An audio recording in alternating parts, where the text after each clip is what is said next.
Jesus, olhando para eles, disse-lhes: aos homens é impossível, isso é impossível, mas a Deus tudo é possível. E evidentemente Jesus estava falando da salvação. Amém? Os homens sozinhos não conseguem ser salvos, mas ele estava falando que com a bênção de Deus, com a graça de Deus, sim, nós conseguimos ser salvos. Diga graças a Deus. Bom, irmãos, nós vamos falar um pouquinho hoje a respeito desse tema, quando ter vale mais do que o ser. Aqui nesse texto que acabamos de ler, um texto bem conhecido de toda a cristandade, onde um príncipe de Israel, e príncipe aqui não me refiro a filho de um rei, mas um principal, alguém de posição, alguém rico, alguém de destaque, um homem de posses. Mesmo sendo jovem, diz o texto, ele tinha muitas propriedades, ele era rico. E ele chega até Jesus e, de alguma forma, dá-se a impressão de que ele desejava que Jesus carimbasse que ele era um homem bom. Que Jesus carimbasse que ele realmente era uma pessoa salva. Sabe, aquela pessoa que precisa de que alguém elogie, precisa que alguém confirme se a pessoa é ou não é. Provavelmente era o caso desse rapaz. Repito, provavelmente. Eu não tenho tantas informações para dizer, mas pelo diálogo que ele traça com Jesus, dá-se a impressão de que ele está ali não para aprender de fato, mas para ser reconhecido como uma pessoa boa, como uma pessoa que já está salva. E ele pergunta: o que eu tenho que fazer? Ora, ele era judeu, ele era ensinado, ele sabia os mandamentos, é tanto que ele diz: tudo isso eu cumpro, e provavelmente cumpria mesmo. Só quero chamar a sua atenção que esses mandamentos que Jesus cita, ele não está dizendo de forma nenhuma que são só estes que devem ser praticados.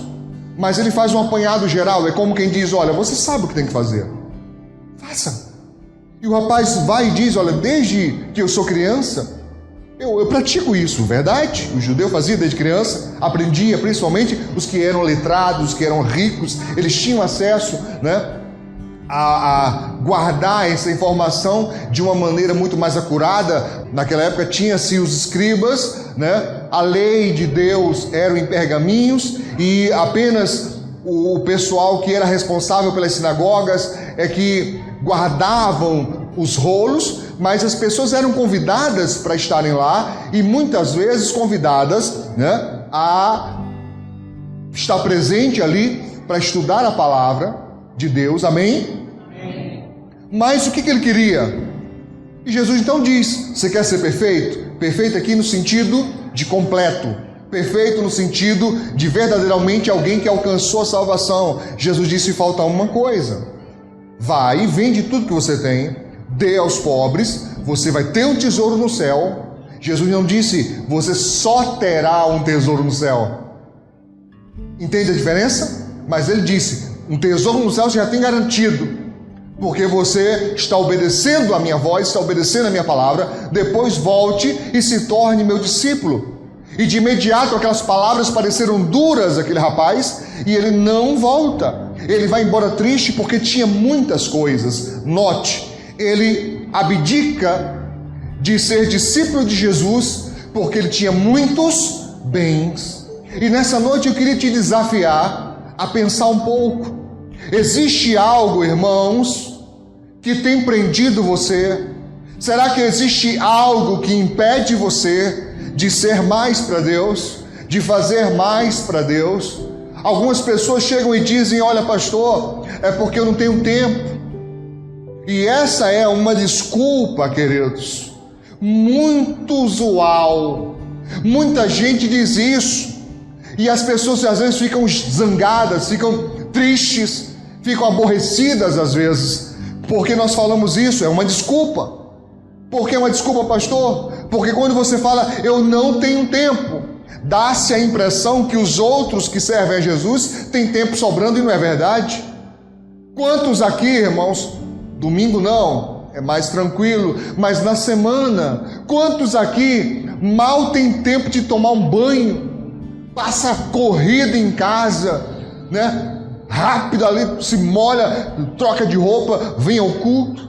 Quantos vêm direto do trabalho, nem esse luxo de ir em casa, trocar de roupa, do jeito que vem-se embora para a igreja, às vezes aqui cansado. Quantas vezes você vê o irmão aí pescando, né? Não é porque a pessoa é dorminhoca, não, porque está cansada.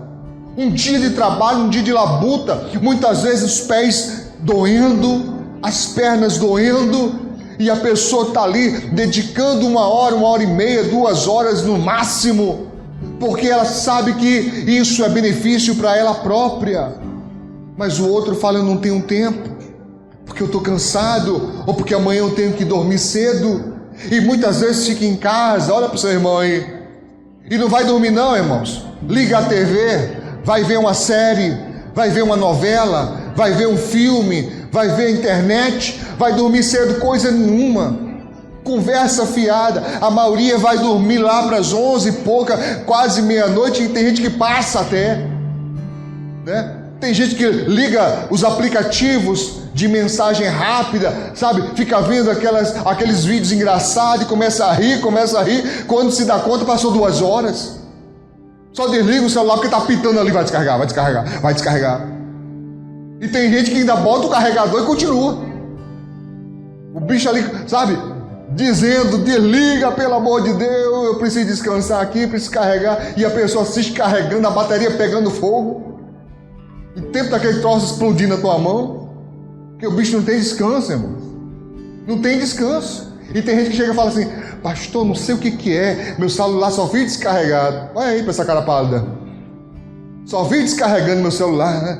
Tem que comprar um celular de uma bateria maior. Tá? Quanto é que é maior hoje em dia, Juninho? É o maior? Não tem 7? Não, né?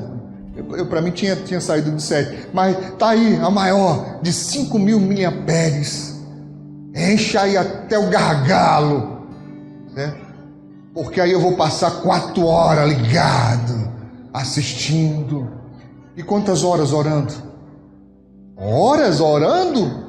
A pessoa, ela sabe, por fora, olha para o irmão aí, por fora é essa cara séria, essa cara singela, mas por dentro a pessoa está rindo dela mesma. Horas orando? Como é que é, pastor? Horas? É sério isso? Horas? Orando? Horas? Plural? Não, pastor. Orando é assim: Pai nosso que está nos... Oração de jogador de futebol. Sério, tem gente que pensa que orar é aquilo, oração de futebol, né? Pai nosso que está no céu, está no casa dos homens, eu não sou a saída. Não é isso não, meu filho, é conversar com Deus, falar quando não tem tempo. Por quê, pastor? Porque a pessoa se acostumou com a religiosidade e nunca saiu dela. E enquanto você não romper a religiosidade e passar a ter experiência pessoal, íntima com Deus, você não vai entender o que é evangelho. Porque a minha experiência não supre você. O que eu leio, o que eu estudo, sabe? Você tem ideia de quantas horas são, queridos, para preparar uma pregação? Você tem ideia disso? Você tem ideia? Você consegue dimensionar quanto tempo se investe para isso? Mas entenda, o que eu passo aqui a vocês em 50, 60 minutos é uma fração do que eu estudei. Você precisa estudar, você precisa se aplicar, você precisa dedicar tempo para que você possa suprir suas próprias necessidades espirituais, mas não tem tempo. Está entendendo o que eu estou falando? Escute com atenção, se der tempo de você anotar. Se não der, quando eu lançar a mensagem nas redes, aí você confere de novo, que agora não vai dar tempo de eu esperar que você anote, tá certo? Mas eu queria falar sobre a nossa geração, essa nova geração, né? E quando eu falo nossa, por favor, eu, a bem da verdade, nem estou incluído nela, porque eu me refiro mais ao pessoal aí até os seus 25, 30 anos, 32, 33 no máximo, essa nova geração, que é o que chama realmente o pique, a força. O pastor está dizendo que a turma dos 40 não tem força? Não estou dizendo isso. Eu só estou dizendo que com o pessoal mais novo tem mais pique. Isso é um fato. Tá? É um fato. Nunca houve, irmãos, atenção a isso, uma geração como essa. Esta é a geração que mais tem acesso a bens e serviços. Esta é a geração que mais tem contato com tecnologias revolucionárias. Você chega, por exemplo, a uma pessoa idosa, seus 70, 80 anos de idade, lúcida, pessoa lúcida, pega um celular desse, qualquer smartphone, põe aqueles aplicativozinhos do gatinho que imita a pessoa. Você põe aquilo na mão de um idoso e observa para tu ver só. Só em ouvir o programa repetindo o que a pessoa fala, o idoso cai na gargalhada. Irmão, já vi vários vídeos, você deve ter visto também. Já viu? Se não viu, você tem que ver. É muito engraçado. Eles morrem de rir, porque eles falam assim, oi. Aí o gatinho fala, oi. Aí eles, kkkk. Uma coisa simples, sabe? Simples para eles é uma coisa fantástica. Muitos deles nem conseguem ter noção de que aquilo ali é um programa. É um algoritmo que capta o som e transforma de volta. Eles não conseguem entender isso. Já você pega um celular e coloca na mão de uma criança de 4, 5 anos de idade. Em poucos dias ela domina aquele troço. Ela não vai saber tudo, evidentemente que eu não estou dizendo que ela vai saber todas as funcionalidades, mas o básico eles sabem. E se brincar, sabem mais do que pessoas de 40, 50 anos. Se brincar, eles sabem. Tá? Pode botar na mão. Eu já vejo vídeos hoje que eu acho isso um erro tremendo. Bebês, irmãos, bebês com o celular na mão. Eles escolhendo o que ver na tela, passando. E tem deles que choram. Tira o celular da mão, eles choram. Nunca houve uma geração com tanto acesso a tecnologias, entende? Nunca houve uma geração que tivesse tanto acesso a meios, a formas de diversão. Entende o que eu estou dizendo? Por exemplo, você já deve ter visto, se você não teve a experiência, mas pelo menos deve ter visto, né? Aqueles óculos de realidade virtual ou aumentada? Virtual. Irmãos, a pessoa praticamente é transportada para dentro do programa. A depender da tecnologia, a pessoa ela fica imersa totalmente. Você vai ver vários vídeos de pessoas que são colocadas naquelas cabines. Daqui a pouco a pessoa está gritando desesperada, né? Porque ela realmente é levada a uma realidade, ela acredita naquilo como realidade. Meios de diversão, se bem que eu tenho minhas dúvidas se aquilo diverte, tá? Mas há escolhas para tudo. Nunca houve uma geração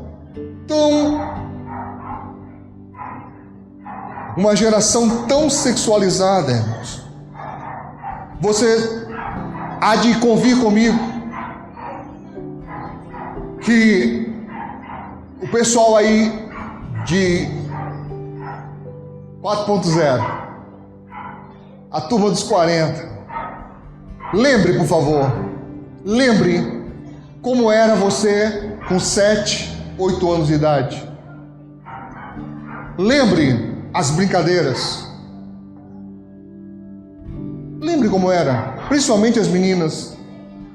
Quantas meninas, por volta dos 9, 10 anos de idade, ainda brincavam na frente de casa de calcinha? Sim ou não? Sim. Hoje você vê uma geração de 9, 10 anos de idade, irmão, totalmente sensualizada e sexualizada. Nunca houve. Igual a essa, nunca houve. Tá me entendendo? Nunca houve uma geração tão distante dos pais. Por favor, eu não estou dizendo que nunca houveram gerações que tinham conflitos com as gerações anteriores. Isso sempre existiu. Mas nunca como esta, tão distantes. Os pais, sabe, vivem numa corrida constante atrás dos adolescentes.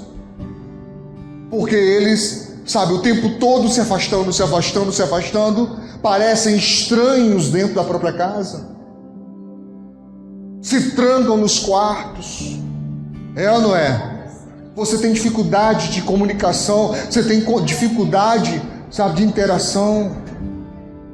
Dá-se graças a Deus onde uma família tem adolescentes, né, que estão na sala. Dá-se graças a Deus hoje. Quando você tem um adolescente que conversa com seus pais, que conta para os seus pais o que está passando, o que está sentindo, o que está precisando. Porque a maioria parece, de fato, sabe, um estranho dentro daquela família. Entende, irmãos? Nunca houve uma geração que tivesse tantas coisas. Mas também, esta é a geração mais... Fecha o portão.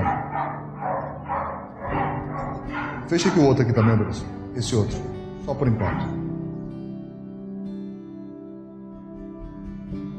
Isso vai me dar um trabalho na edição tão grande.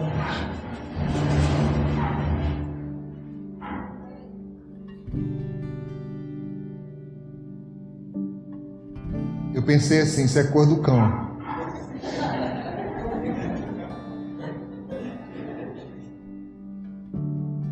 Literalmente, né? Nunca houve uma geração, irmãos, que tivesse tanto e agissem como se não tivessem nada. Eu vou falar de um fato. Essa é a geração mais depressiva, deprimida e com pensamento suicida.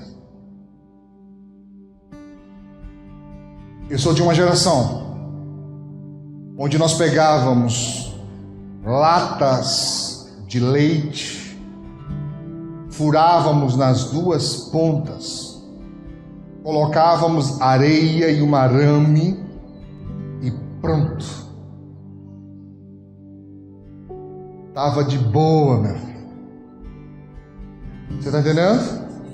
Eu sou de uma geração onde a gente comprava, hoje fala bola de gude, mas a gente chamava biloca. E quem não tinha, pastor?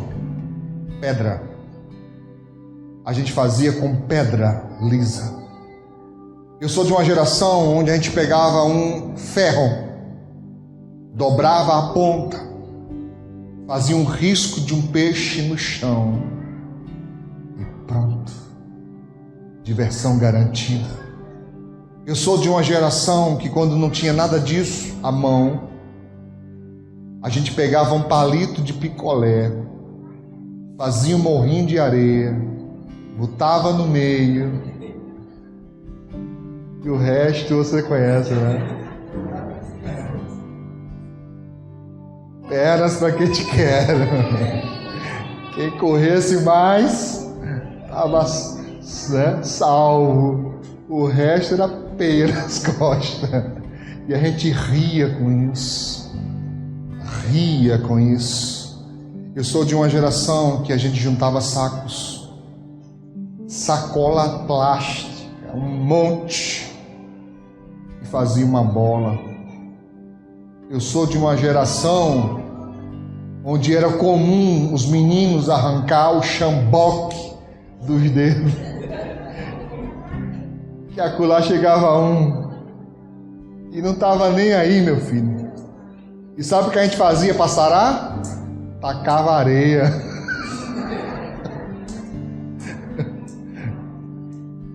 E micróbio, pastor? Micróbio? A gente sabia disso não, irmão.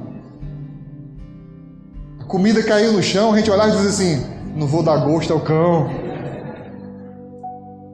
5 segundos. Tira a areia. Tá limpo. Vou perder meu pirulito, meu bombom, meu sorvete. Ou nada, a gente tira ali a areia e vai embora. Você está entendendo? Uma geração que sabia subir em árvores. Irmão, hoje você vê esses meninos dessa nova geração. Dá tristeza, irmão. Você leva esses meninos para o interior, vê esses meninos, manda subir na árvore. Eles não sobem. Eles não sabem. A primeira coisa que eles fazem ao chegar no sítio é perguntar se tem Wi-Fi. E se vão para um lugar distante que não tem internet, você olha na cara deles, o desespero toma conta. E eles perguntam: e eu vou fazer o quê? Entende o que eu estou dizendo? Entende o que eu estou dizendo? Porque eles foram treinados para ter, não para ser. Eles não sabem ser. Eles só sabem ter. Está me entendendo? Sim ou não? Muitas pessoas se sentem mal em seu psicoemocional, irmãos. Não porque são pessoas ruins e que fazem mal aos outros, mas se sentem mal, escute isso, por não terem as mesmas condições de usar as mesmas marcas e modelos que os outros colegas, do seu círculo de amizade. A pessoa se sente mal, não é porque é uma pessoa ruim, não é porque fez mal ao próximo, mas é porque simplesmente não tem a mesma condição financeira de comprar o que os seus colegas estão comprando. A pessoa se sente nessa imposição. Gente que se precisa falar com a pessoa, vou te dar um segredo aqui que talvez você não tenha notado. Gente que precisa, se você precisa falar com a pessoa, ela sai e vai para o banheiro da escola, da faculdade. E não é por uma questão apenas ética, alguns também, mas uma boa parcela deles só atendem celular no banheiro porque tem vergonha do celular velho.